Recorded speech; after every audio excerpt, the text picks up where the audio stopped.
Shalom, selamat malam Bapak Ibu Saudara yang dikasihi Tuhan Yesus Kristus. Selamat kita berjumpa kembali dalam renungan pada malam hari ini. Doa dan harapan saya saudara semua ada dalam keadaan yang baik, selalu diberkati Tuhan, sehat dan penuh sukacita. Sebelum kita mendengarkan kebenaran firman Tuhan, mari kita berdoa. Tuhan Allah Bapa kami dalam surga, Bapa dalam nama Tuhan Yesus Kristus, Tuhan kami yang penuh keajaiban, yang selalu beserta dan memberi pertolongan. Kami bersyukur untuk penyertaan-Mu di sepanjang hari ini. Tuhan sudah memampukan kami melewati semuanya. Saat ini kami mau mendengar kebenaran firman-Mu.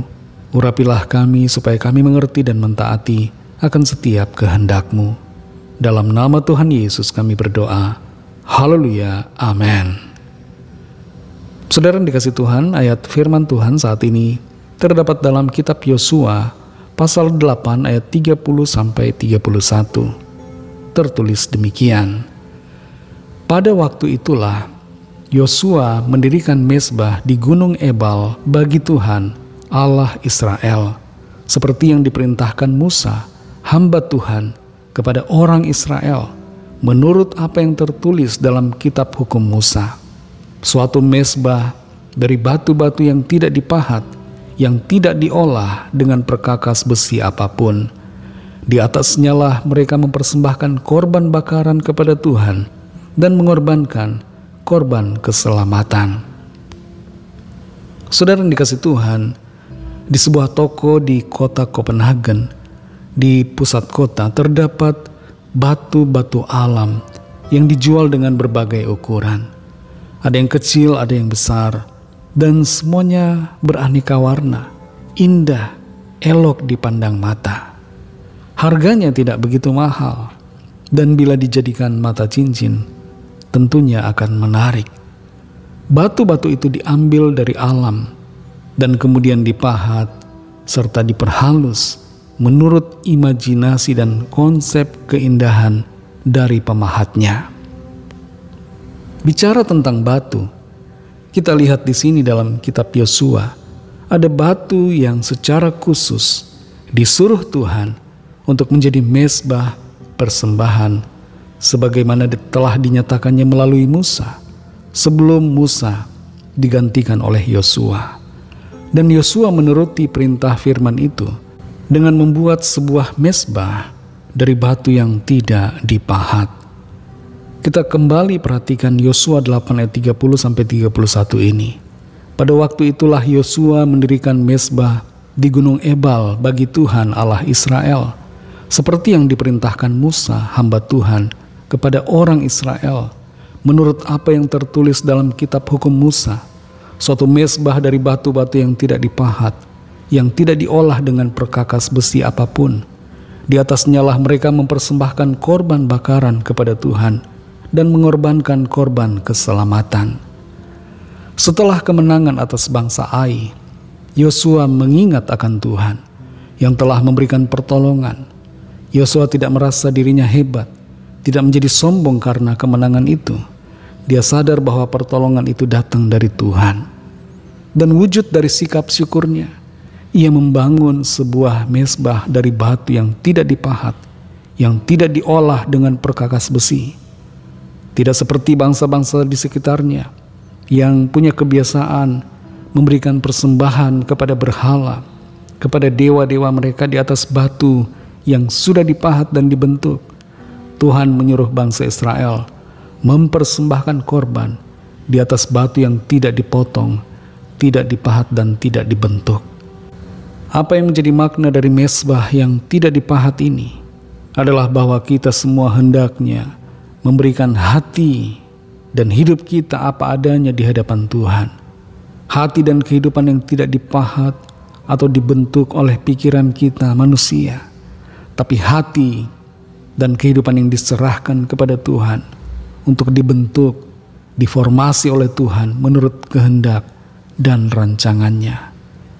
Dalam Roma 12 ayat 1 di situ dikatakan agar kita mempersembahkan tubuh kita sebagai persembahan yang hidup, kudus dan berkenan. Sebab itu adalah ibadah yang sejati. Tuhan menerima kita apa adanya. Dia tidak menolak kita, Dan Dia selalu menyambut kita yang mau memberi diri kepada Tuhan, yang mau mempersembahkan hati kita kepadanya untuk dibentuk seturut dengan rancangannya. Saudara yang dikasihi Tuhan, mari bersyukur untuk pertolongan Tuhan, dan bersamaan dengan itu, berilah hati kita, hidup kita menjadi sebuah mezbah persembahan kepada Tuhan yang akan dibentuk oleh Tuhan. Bukan dipahat, dibentuk oleh kita, tapi sekali lagi dibentuk oleh Tuhan, dimurnikan sesuai dengan kehendak-Nya.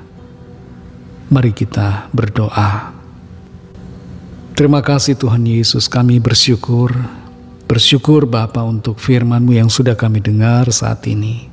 Firman-Mu memberikan kami pengertian yang baru, memberikan kami tuntunan untuk memberikan kami hati yang mengasihi Tuhan. Kami mau mempersembahkan hati kami, hidup kami kepadamu.